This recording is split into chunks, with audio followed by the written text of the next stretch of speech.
Hello and welcome to Logic ERP. Subscribe to our YouTube channel and press the bell icon to stay updated with the latest videos.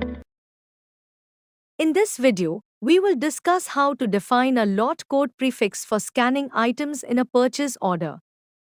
To begin, open the configuration window and navigate to General Options. Here, you will find the lot code prefix option, which is set to nil by default, but the drop-down provides various prefix options.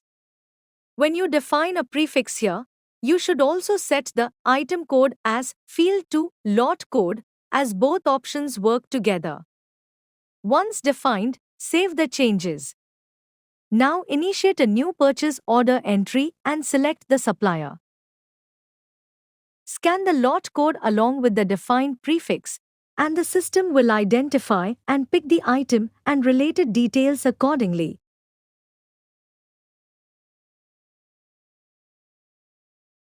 I hope this video was helpful. Thanks for watching. Like, share and subscribe.